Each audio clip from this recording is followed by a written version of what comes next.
মহিলা বিষয়ক অধিদপ্তর পরিচালিত দুস্থ মহিলা উন্নয়ন ভিজিডি কর্মসূচির নতুন নামকরণ হয়েছে ভালনারেবল উইমেন বেনিফিট ভিডব্লিউবি। নতুন নামের এই কর্মসূচির আওতায় সমাজের দরিদ্র নারীরা উপকারভোগী হিসেবে তালিকাভুক্ত হবেন। এমন নির্দেশনা থাকলেও তা মানেনি মেহেরপুরের গাংনী উপজেলার বামুন্দি ইউনিয়ন পরিষদের চেয়ারম্যান মেম্বাররা। নিজেদের মতো করে বামুন্দি ইউনিয়নের 9টি ওয়ার্ডে সমাজের বিত্তবানদের নামেও রয়েছে এই দরিদ্রদের কার্ড। এতে করে সরকারি সুবিধা থেকে বঞ্চিত হয়েছে প্রকৃত দরিদ্ররা। তবে ইউনিয়ন পরিষদে এসব তালিকা প্রণয়নকারী চেয়ারম্যান ওবায়দুর রহমান কমল না থাকায় তার বক্তব্য নেওয়া সম্ভব হয়নি। চেয়ারম্যানের অনিয়মের বিষয়ে যা বলছে বামুন্দির সোহাগ, নিজে শুনুন, অন্যকে শোনাতে ভিডিওটি শেয়ার করে মিরর বিডির সাথে থাকুন।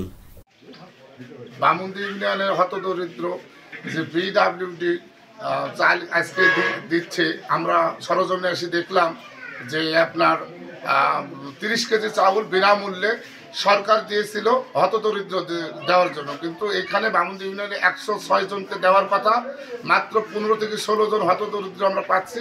আর প্রায় 90 জন মানুষ আপনার প্রভাবশালী এবং যারা প্রতিষ্ঠিত এবং বামুন্দি ইউনিয়নের গণ্যমান্য লোক, তারা আসছে মোটরসাইকেলের পেছে করে নিয়ে, ভ্যানে করে নিয়ে চলে যাচ্ছে।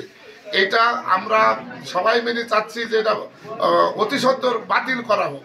এই জন্য বাতিল করা হোক যাতে আমরা এবং সম্মানিত টিএনও স্যারের কাছে অনুরোধ করছি যে আমরা সবাই মিলে যারা হতদরিদ্র, যাদের দেওয়ার কথা বামুন্দি ইউনিয়নে, তারা যাতে সঠিকভাবে পায়। বামুন্দি ইউনিয়নের চেয়ারম্যান ওবায়দুর রহমান কমল সাহেব, উনি তার নিজস্ব আত্মীয় এবং আওয়ামী লীগের গুন্ডা পান্ডা দালাল যারা আছে তাদের কাছে, তাদের নামে এগুলা সব বরাদ্দ করে।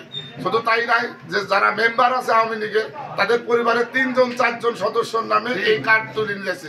বিশেষ করে বামুন্দি ওয়ার্ডের অবস্থা, তিরাইনের অবস্থা, রামনগরের অবস্থা খুবই খারাপ। এবং দেবীপুরে আপনারা লক্ষ্য করে দেখবেন, দেবীপুরে সম্ভবত 10টা কার্ড আছে, তার ভিতরে একটাও হতদরিদ্র নাই। সবগুলোই আপনার হচ্ছে প্রভাবশালী দালাল এবং যারা হচ্ছে প্রতিষ্ঠিত ব্যক্তি, তারাই নিয়ে যাচ্ছে। দেখতে খুবই খারাপ লাগছে, এই যে মোটরসাইকেলের পেছনে করে তার মাল সে নিতে যাচ্ছে। একটা হতদরিদ্র মানুষ মোটরসাইকেলে আসে না, এটা আপনারা সবাই জানেন।